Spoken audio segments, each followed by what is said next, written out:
Cynt People You Should Know. So today's show is going to be special because it's about me. I've never really taken the time to give you guys a bigger picture on the why Heavenly Cynt Youth got started. And so today I decided to take time and do that because I'm always interviewing people and telling everybody else's story. I'm like, you know what? Let me tell my story. So with that being said, my name is Cynthia, last name Manuel. I am the CEO and founder of Heavenly Cynt Youth.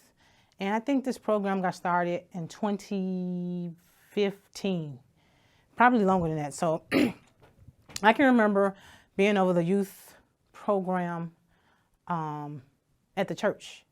And so back then I knew that I had a calling because I'd have my cousins coming over. I think this was even before I had a son. Had my cousins coming over, hanging out, and the people at the church, the kids at the church, I'm taking them to Santa's Village at the time, Kitty Land. We're doing Wisconsin Dells, and we're doing enrichment things and just having a good time. And so the program at the church was growing. And so now I had to make a conscious decision if I was going to break the kids up, because I had the young kids and I had the older kids. And of course you can't mix the two together because the young kids require more attention. And so the church advised that I do that. And when I did that, the kids didn't like it. And so the kids stopped coming to church. And I'm like, oh, we got to do something about this, right? And so fast forward. As a young girl, my mom would allow me to ride the horses. I wish I had this picture. I showed it to my son last night. And so there was this horse company that would come over there on 15 and Kizzy, and they would set the horses up in like a little spinning thing, and we'd ride the horses. And I enjoyed horses so much. And from that day, I said, you know what? When I get older, I am going to buy me a horse. Guess what? I bought a horse. What else? I always wanted to be on TV. Guess what? I'm on TV. I'm on Can TV. And it's just a pleasure. It's a delight. And I'm so grateful for the opportunity to be able to come and tell my story and bring you guys Heavenly Cynt People You Should Know. So my life has been a journey. And so I was inspired by this individual. Let me backstory now. I was inspired by this guy named Willie Wilson, right? I remember I was dating a cop at the time. And so Willie Wilson at the time was running for, I'm not sure, he was running for something. And I read his story and I'm like, man, that guy is amazing. He started from the bottom, literally, and made himself into a self-made millionaire. And so I heard his story, and so I had got a flyer. And I'm like, you know what? When he go to this church, I'm going to go. So I kept that flyer in my car. And the church was Greater Rose Hill on the corner of, what is that? Roosevelt, if I'm not mistaken. And so I go in, I sit down, and I'm like, there he is, Willie Wilson. And so Willie Wilson has, I think, I don't even know. I don't even think he has an education. I know he came from here with nothing, and he ended up working at a McDonald's, worked his way up. He talks about it. He talked about how he went down at the time. I think it was Jerry Crocs is the name of the McDonald's guy. He went down there, he said, with his little suit on because he wanted a McDonald's. And so back during that time, they didn't favor him because of his color, and they gave him a hard time. And so from that, Willie Wilson was able to own several McDonald's. And he is owned several McDonald's, and he has a company in China. Dr. Wilson has the longest running singing sensational. There's the picture of us. Y'all see the picture? So Dr. Wilson has the longest running gospel station on TV. And so Willie Wilson said when he was young, people would tease him about his singing. And so he said, you know what? I'm going to start my own band. And to this day, y'all, Willie is still singing. And I say all this to say that this is relevant. So when I met him, I told him who I was, and he's like, what do you want to do? And I was like, I'm not sure. He said, you know what you can do is come to church with me, and I'll see how serious you is, and we can figure it out. So after me going to church with Dr. Wilson, he was like, I know what you could do. You can take pictures for me. At the time, I had no knowledge. All I had was my little phone. And so with that opportunity, I knew that I had to invest into a camera. Called my friend that I was working with at Lundale Christian Health Center, Bolo. I was like, Duran, I need a phone. I need a camera. I got this opportunity. He's like, I got you, Cynt. Got me a camera. He showed me how to work it. Now I'm the photographer for Willie Wilson, right? I'm the photographer for Willie Wilson, self-made millionaire. How awesome is that, right? So I worked with Willie for about 7 years. So we're going, when he was going for mayor, I'm in the car with them, and you know, the cameras are there. I got my little camera. I'm down there with WGN. I'm down there with NBC, like all these expensive camera people. And so I got my little camera. And so because of my faithfulness and my consistency and my loyalty, you know, I'm happy to say that Dr. Wilson is an amazing guy. I thank him for the opportunity. And so I was his photographer, and that's all I needed, you know, it was to be his photographer, an amazing man. And because of that, I've been able to go to places. I've been able to get on gigs because of my experience with him. So I remember they did they had an all-star event with basketball players down there on Taylor Street. And so I went in there with a friend. I had my camera.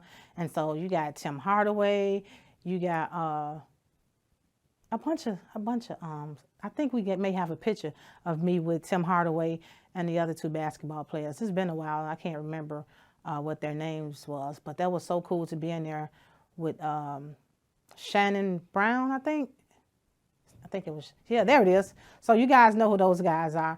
And so you see me sitting there with my little lanyard on and my camera. It was just an amazing, I'm on the floor, and that's Tim Hardaway. And so, you know, I appreciate that. And so I always say, it ain't who you know, it's what you know. It ain't what you know, it's who you know, I'm sorry. And so I've been able to do all of these amazing things. And people, you know, it's funny when I talk to people, they're like, how do you make time to do all these things? And for me, it don't seem like work, because these are things I enjoy. I could sit here and talk to you guys all day about things that I enjoy doing. See this shirt? My son is asthmatic. And so I'm like, you know what, my son is asthmatic. I need to learn CPR. So I was a part of this program, and I was like, okay, we need to get CPR for all the staff. So they was like, oh, okay, we're going to do it. And so months went by, months went by, months went by. And see, I'm not the type of person that wait for others to hand me the torch. I go out and create my own torch. And so at work, never forget, at work we had a, a resource fair. And so at the resource fair, I see this lady, she's got this mannequin, and, you know, they're doing hands-on CPR. They got the tourniquet kit. And so I go over there like, hey, what's going on here? And I'm like, man, I would love to be a CPR instructor. Got her information. And so now I am a CPR certified instructor. I just added bloodborne pathogens to my, up under my umbrella. And so bloodborne pathogens is for anybody that deal with bloods.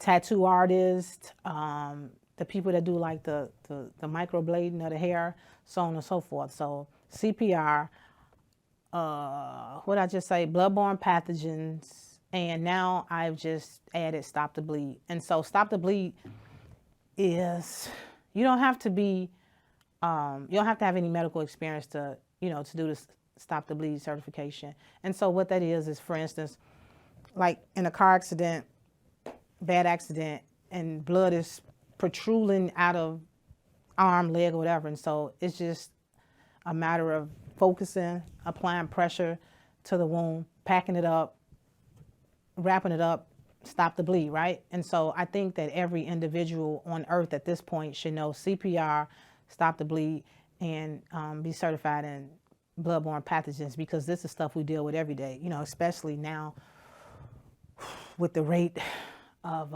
shootings and killings, you know, and just stress, high blood pressure, and just everything in between. You know, you never know when you may have to save a life. And so I'm happy to say that these skills, life skills is what I call them, My kids, all that's a part of the program, has taken part and know how to do these things hands-on. So I encourage you adults, don't wait until something happens and then you throwing your hands up and everybody running around because nobody has taken the time to get certified. And so I was just reading last week about a young boy who's playing football, collapsed on the field. He died. He passed away, and nobody in the stands, not a coach, nobody knew how to perform CPR. Tragic, right? And so I advise anybody and everybody to get CPR certified, coaches, parents, everybody, kids. You just never know in this world. So I thank God for Dr. Wilson, for him believing in me and giving me an opportunity to do something on the photography side. And again, his book, I like it. What shall I do next when I don't know what to do? And so for me, I just do it. Moving along. So that's the CPR. So what else I got? What else I'm doing? So I was in a car accident probably, I think now 2 years ago. And I had to lay in the hospital bed, right? And so I'm not the type of person, I don't like idle time. For me, the way my brain functions, I have to be doing 2 and 3 things or I feel like I'm not doing enough. And so I grabbed my computer and I'm like, you know what? And so now I get all these people calling me with Bible scriptures and lawyers calling, hey, can we take your case? So I'm in the hospital, so I'm writing on whatever I can. So I'm like, you know what? I need to put together me a journal. Why not? So grab my computer, start Googling some stuff, and guess what, y'all? I created my Bible study journal. On the back of it, it says Heavenly Cynt. It's blank, and so got all my notes in it. This is on Amazon. And so I'm saying this because a lot of times people say, how do you do, or what's your motivation? I just do things. I just do. There's no idle time with me. And like I just said, the things that I do, I'm always trying to learn something. And it's just the way my brain works. We all get 12 hours in a day. And so I utilize mine the best I can. Every single day I'm learning something, or I'm trying to add to my toolbox, because guess what? We won't be young forever. So you need to start adding as you see fit. These jobs pretty soon won't need us. What we get paid as adults, they can hire 3 teenagers that they can train, that's not stuck in their ways. And so if you don't have a side gig, create one, because nothing's promised. And so I'm getting older, and I want to have, I always tell people, if you don't put irons in the fire, then how do you know something? How would you expect something to burn? How do you expect something to grow if you don't plant seeds? And so I'm planting seeds daily. So that's my journal that I just Googled, put together. It's on Amazon. And so now I'm going to the gym, and I can't take part in the activities that the kids are doing because I'm hurt, right? So the kids are running around with no guidance. I'm like, okay, they need to do something, right? So again, pull my computer out now while I'm at the gym. Came up with this, published this. This is an educational activity workbook called Chasing My Dreams, designed for 5 and 12-year-olds. I got my son on the back. Heavenly Cynt creation, because I was just creating stuff. And so it's an activity workbook with a bunch of different little things, little pages, colors, cursive writing, and things of that sort. Everything that I thought that the kids needed from 5 to 12. Tracing, write your name. Like I said, cursive writing, moves the human body system, so on and so forth. So I have 2 books, y'all, on Amazon, right? So I'm like, okay, what's next? So you see that picture behind me, that logo? I am 2 days from publishing a kids book. And so I was last night trying to format it. It's been giving me a headache, but I'm determined. And so it'll be out by next Friday. So it's a kids book. I'm excited about that. Like I said, behind me is the cover of it. And so I got activity workbook, I got a journal, and I will have a kids book, a 27-page kids book. I'm so excited about that. It took me a while because, repeatedly going over the editing, and I wanted it in English and Spanish because animals and horses, are universal. So I think I'm going to table the Spanish part and get it out because it's been long overdue. And so I'm just excited about what God is doing in my life. I thank God for the individuals that has just been so instrumental. I won't say names, but I'll just say, with the horse, Dreadhead the Cowboy, South Suburban Ranch, and Silver Stallion Ranch has been instrumental in me teaching the kids about farm animals. The kids are riding the animals. The kids are able to go to different barns because of these three individuals that I just mentioned, and even myself. As you guys see in the left corner, I'm with a baby goat. And so a baby goat, right? Who's able to get in touch or hold a baby goat? And so on the farm, we've got baby goats, we've got cows, we've got ducks, ponies. I said cow, right? Yep, sheep. And so it's just amazing to go out there and be able to be amongst animals. And I thank God for those people that I just mentioned in regards to the animals. That's that. So with that being said, I have a program. This one is geared towards the boys. And, you guys probably say, why the boys? Well, I have a 15-year-old son. And so I understand right now I have to focus. You got to take care of home first, right? And so if there's anybody out there want to do something with girls, by any means, give me a call and I can help you out. But right now, my focus is teen boys from age, let's see what age. I got a flyer. I'm looking at it on my phone, so y'all bear with me. So this is going to take place at Douglas Park Library, and we're starting the first Saturday in November. So it's going to be the first and the third Saturday of November and December. Starting next year, I expect some bigger and greater things, but just for now, I want to, get the boys in the mindset of male mentoring. So this is an enrichment program, and the subject matters. There's more, but for the sake of this flyer, conflict and resolution, health and fitness, teaching empathy and respect to others, accountability, encouraging emotions and vulnerability, addressing toxic masculinity, fostering positive communication and relationships both within and outside of their peer groups, as well as many other life skills. And so Heavenly Cynt Youth caters to underserved young men between 8 and 15 years of age. Our program offers training in essential life skills, health and fitness, leadership, problem solving, decision making, conflict and resolution, business etiquette. Our goal is to support and guide these young men towards a brighter future by providing them with the knowledge and the resources they need to survive. Again, this will be November and December, 1st and the 3rd Saturday of the month at the Douglas Park Library, 3353 West 13th Street. So registration is open. If you know a boy child that can use mentoring and enrichment, there's the flyer. Please give me a call at 872-306-9137. Again, that's 872-306-9137. Get your boys registered. We have so many partners. I've partnered with the WNBA. I've partnered with Madison Street Barbers for haircuts.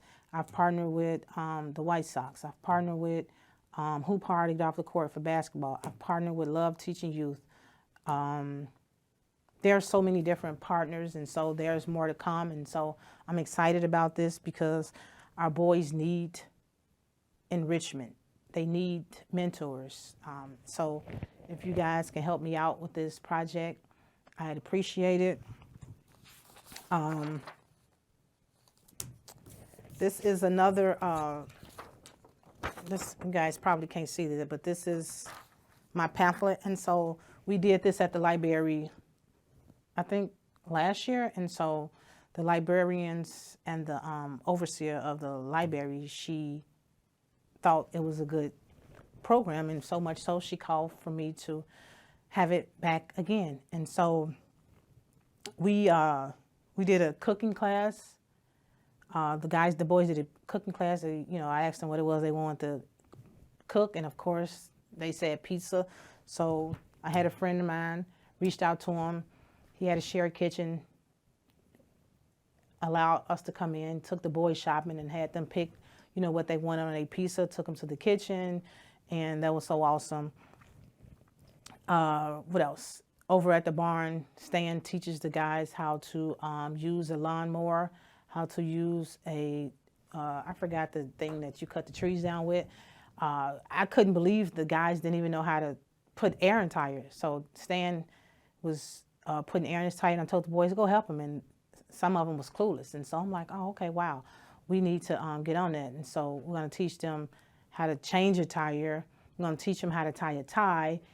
Let's see, table etiquette. We did a class with them last year where me and some of my other partners, a friend of mine gave us some space, and we had Red Lobster cater the food, and the boys had to dress up in suits. The girls had to dress up in dresses to their knees. And, they had to set the table up, and, we had some of their parents come in, and it was just a nice event. It was, I think we called it a red tie event. So now the kids know that when they go to the restaurant, they know the proper utensils to use in regards to eating. And so that was cool. And so anything and everything in between. We teach cursive writing. They took that out of schools. And so, they don't do cursive writing in schools no more. And of course, as an adult, you have to sign checks and important documents. You got to know how to write in cursive. So we do that. Like I just mentioned, CPR. Kids, my boys know how to do CPR. What else we teach them? Just respect. And, we give them a place to vent. We give them safe haven. And so, of course, by me being a female, I have male mentors that come in from all walks of life, and they're pretty transparent with the guys. And so I leave out, and, we do a round table, a circular round table, and we pick a topic. One week it may be accountability, so on and so forth. So it's whatever the guys want to talk about, I'm okay with. And so, yeah, we've got some exciting things, and so my life has been a journey. I forgot to mention, I'm also in the process of taking a group fitness course. And so I told you I got hurt, right? And so I've been doing water aerobics, right? And I'm like, you know what? I'm looking at the guys telling us to do this, do that. I'm like, I can get paid to work myself out. Okay, sign me up. And so I should be finished with this course by the end of this year. And so in January, I will be a group fitness instructor with AFAA. I'm excited because that's a worldwide certificate, a company, I'm sorry. And so with that, I can work wherever across the world. So I'm excited about that. Health is important. And then I can get the boys acclimated with some group workout sections. So yeah, I've just got all these cool things that I'm doing. Oh, I forgot to mention WVTC Radio. WVTC Radio. I am the publicist for WVTC Radio. WVTC Radio is an online gospel network. And so we have hosts. We host shows on there. I was doing hosting for a while, but I was doing hosting with them for a while. And so last year we went down to, I think we were in Atlanta for the Stellar Awards. We won a Stellar. This year we went down to Vegas, won a Stellar. So we are a 2-time Stellar Award winning radio station. And so with that being said, I am the publicist. I'm doing host training. God is so amazing. And I just secured an interview with the Grammy Award winning gospel artist that I listen to all the time. I can't tell you guys who it is, and I won't be interviewing her because like I just said, I am no longer hosting. I like the networking part and putting them out there and so on and so forth. So I'm so excited about all these awesome things that God is doing for me. With that being said, I want to thank my mother and my grandmother and my son and all my supporters and my family and my friends for supporting me, for trusting in me, for believing in me, for donating to me, for just being there when I need to talk or just hearing me vent. I appreciate you guys immensely. And of course, CAN TV for allowing me to have this platform to tell you guys about the awesome things and the awesome Heavenly Cynt people you should know. So with that being said, I will see you guys next week with an amazing guest. And a thank you for listening to my story. And you guys can do anything you want to do. Just go and do it. Stop waiting on people. What to do? What shall you do next when you don't know what to do? As Willie Wilson say, go, get up, do it. Whatever it is, do it. Don't wait for people, because if you're waiting for people, you'll never accomplish anything. Be resilient. Be consistent and watch God open doors. Until then, again, see you guys next week with Heavenly Cynt people you should know.